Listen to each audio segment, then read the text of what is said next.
Hello guys, welcome back to my channel. तो आज की वीडियो आपके लिए बड़ी यूज़फुल होने वाली है, क्योंकि इसमें जो है ना, मैं आपको सलवार की जो लेंथ है उसको लंबा करना बताने वाली हूँ। उसको हम कैसे बढ़ा सकते हैं, ठीक है। तो ये जो सलवार है ना, इसको मैंने यहाँ तक इतना रेडी किया हुआ है, ठीक है। और फिर गलती तो सबसे होती है ना, तो मुझसे भी हो गई कि इसको मैंने ना 2 इंच जो है वो कम कटिंग की है।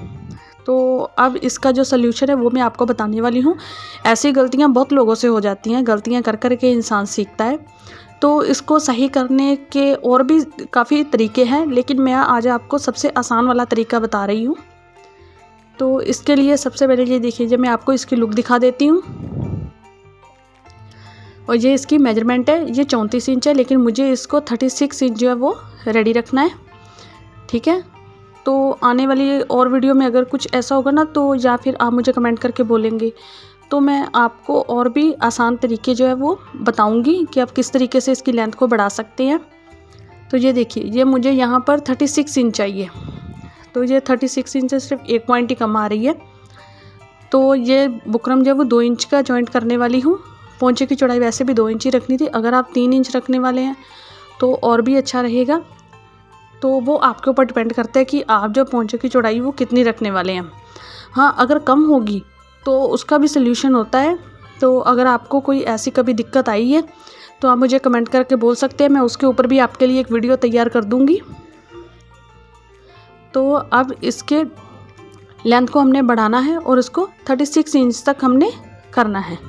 तो चलिए वीडियो को स्टार्ट करते हैं। तो सबसे पहले मैंने ये एक लंबी सी पट्टी जो है वो कट कर ली है, और इसकी जो चौड़ाई है वो करीब 2.5 इंच है। ये मैं आपको दिखा देती हूँ, ये 2.5 इंच से सिर्फ 1 पॉइंट ही कम है, ठीक है। तो मुझे 2 इंच ऐड करनी है ना, तो थोड़ा सा जो पोंचे को नीचे से जॉइन करूँगी तब भी जाएगा, और ऊपर सलवार में जो ऐड करूँगी तब भी जाएगा। तो इसलिए मैंने एक लंबी सी जो स्ट्रिप है वो ले ली है। तब ये देखिए, सबसे पहले आपने ना सलवार को उल्टी साइड पर रखना है। ये मैं आपको क्रॉस करके दिखा रही हूँ, ये सलवार की अंदर वाली साइड है। और इसके ऊपर हमने पट्टी को इस तरीके से अच्छे से सेट करते हुए रख देना है, इस तरह से। इसको अच्छे से आपने सेट करना है कि जहाँ पर भी आपकी जो सेटिंग है वो आ जाए। और इसके बिल्कुल किनारे किनारे पर हमने सिलाई लगानी है। बहुत ज़्यादा कम भी नहीं लेना मार्जिन, और बहुत ज़्यादा भी नहीं लेना, क्योंकि ये गर्म सूट है ना, तो इसके धागे बहुत निकलते हैं। और अगर आप बहुत ज़्यादा कम लेंगे ना, तो ये अपने आप ही निकल कर बाहर आ जाएगा। हाँ, अगर आपके पास इंटरलॉक की मशीन है तो आप उसको इंटरलॉक करके सिक्योर कर सकते हैं, फिर कोई दिक्कत नहीं है। लेकिन अगर आपके पास इंटरलॉक की मशीन नहीं है तो फिर आपको इसको हल्का सा मार्जिन ज़्यादा लेना होगा, कम से कम 1 पैर का मार्जिन तो आपको लेना ही पड़ेगा। तो इस तरीके से अब इसको यहाँ पर मैंने स्टिच कर दिया है। और अब इसको नीचे को पलटा कर ना, इसके ऊपर फिर से एक सिलाई लगा देनी है, ताकि ये थोड़ा और पक्का हो जाए और जो फैब्रिक है वो निकले ना। और जो इसका फैब्रिक है ना, वो एक साइड पर बैठ जाए। अगर आपके पास प्रेस है तो प्रेस भी लगा सकते हैं। तो इस तरीके से यहाँ पर भी मैंने इसको सिलाई लगा दी है। ये मैं आपको बड़े ही आराम से समझा रही हूँ, ताकि आपको अच्छे से समझ आ सके। ये देखिए, ये सीधी साइड को यहाँ पर इसका थोड़ा सा मार्जिन जो है वो निकल कर आ रहा है ना, जितना मैंने लिया था। और अब ये मैंने बुकरम की पट्टी को फैब्रिक के ऊपर इस तरीके से सिलाई लगाकर स्टिच कर लिया है।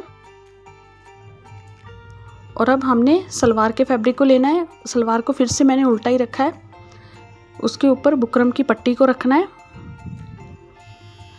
और इसको इस तरीके से इसके मार्जिन के अकॉर्डिंग हमने किनारे किनारे पर ही सिलाई लगाते जाना है।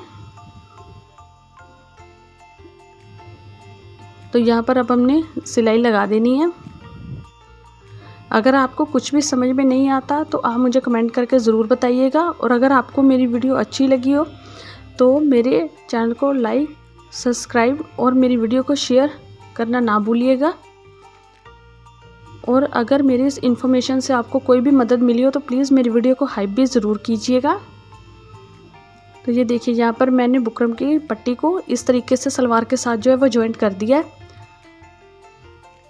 और अब इसको सीधी साइड पर हमने पलटा लेना है और फैब्रिक को अच्छे से खींच लेना है नीचे से। ताकि वो बाहर ना दिखे, नीचे वाला फैब्रिक सिर्फ बुकरम ही दिखे।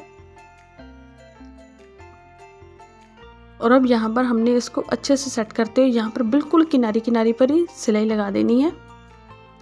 जैसे हम नॉर्मली पोंचे को सिलते हैं ना, बाकी का प्रोसेस जो है वो सेम ही रहेगा। अगर आपको यहाँ से दिखाई दे रहा होगा तो आप देख सकेंगे कि यहाँ पर ना मार्जिन जो है वो अंदर ही है, बाहर को नहीं दिखाई दे रहा है।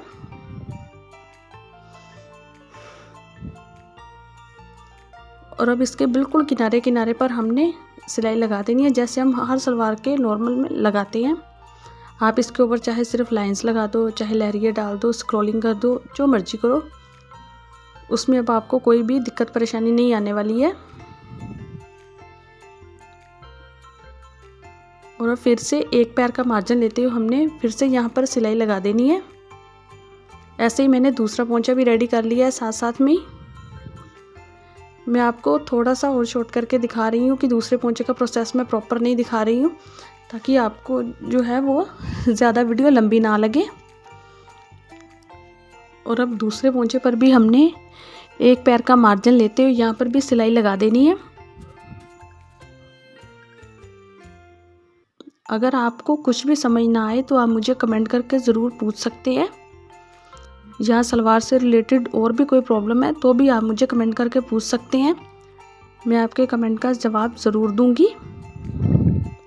और अब ये देखिए यहाँ पर ना हमने लेस लगा दी है, क्योंकि ये ना ऐसे खाली खाली सा लग रहा था तो अच्छा नहीं लग रहा था।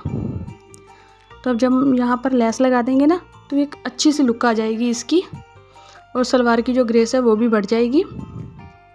इसका जो कमीज़ है ना उसके ऊपर जिगजैग वाली हल्की हल्की सी एम्ब्रॉयडरी हुई है, जैसे कि आजकल सर्दियों के कपड़ों में आती है ना, चेन वाली स्टिच लगी होती है गोल्डन थ्रेड से, वैसी वाली।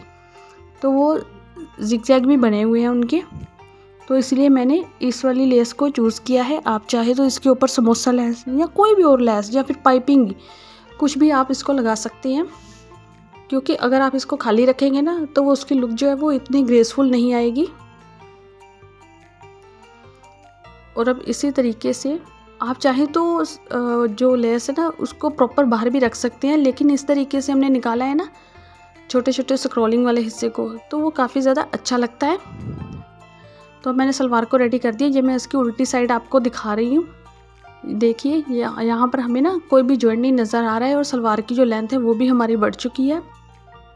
इस तरीके से आप अपनी किसी भी सलवार की लेंथ को जो है वो बढ़ा सकते हैं। तो आपको मेरी आज की वीडियो कैसी लगी प्लीज़ मुझे कमेंट करके ज़रूर बताइएगा। मेरी वीडियो को लाइक, शेयर और हाइप करना, और मेरे चैनल को सब्सक्राइब करना ना भूलिएगा। Thanks for watching.